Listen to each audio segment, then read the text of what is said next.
Out over reparations at the California State Capitol continues. Several bills failed to advance to a floor vote before the end of the session. And one state senator is now saying Governor Newsom should call another special session on this issue specifically. Indeed. And KCRA 3 Capitol correspondent Ashley Zavala joins us now to explain. Ashley? Lisa and Ty, lawmakers are already coming back to Sacramento for a special legislative session on gas prices and oil supply. So State Senator Stephen Bradford says while they're at it, they should also spend time on the reparations proposal that were blocked last month.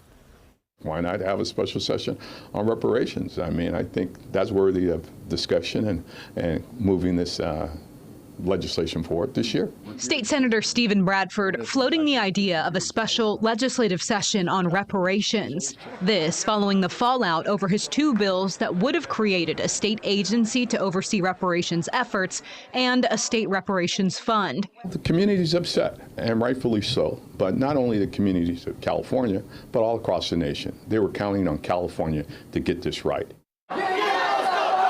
On the final night of the legislative session, the California Legislative Black Caucus decided to block Bradford's bills from a final vote at the state capitol, claiming they did not have the votes. The move infuriated reparations supporters who said the caucus was afraid of the governor's veto. Last month, Newsom's office suggested Bradford change the state agency bill into a $6 million study by the University of California.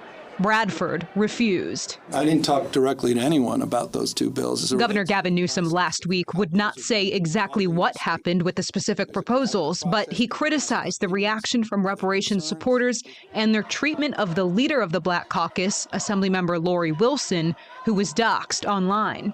She did not deserve to be attacked like she was attacked. Members of the Black Caucus did not deserve to be attacked and their integrity impugned. That was disgraceful.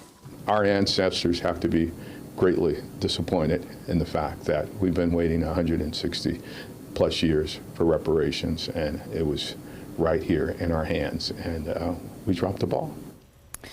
Now, Governor Gavin Newsom is the only one who can call a special legislative session. We're still waiting to hear back from his office on Bradford's suggestion for him to call one on this.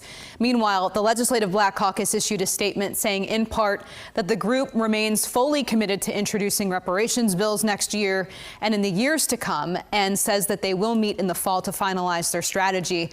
The group noted there are some reparations proposals on Newsom's desk right now, including a formal apology to the descendants of enslaved Black Americans, and another that would establish a process for those to be compensated for having land unfairly taken away from them through eminent domain. But that land proposal actually relied upon the existence of the reparations state agency, so the fate of that proposal is up in the air. Back to you. Thank you, Ashley. The state also set aside $12 million for reparations-related proposals. It's not clear what's going to happen to that money at this point.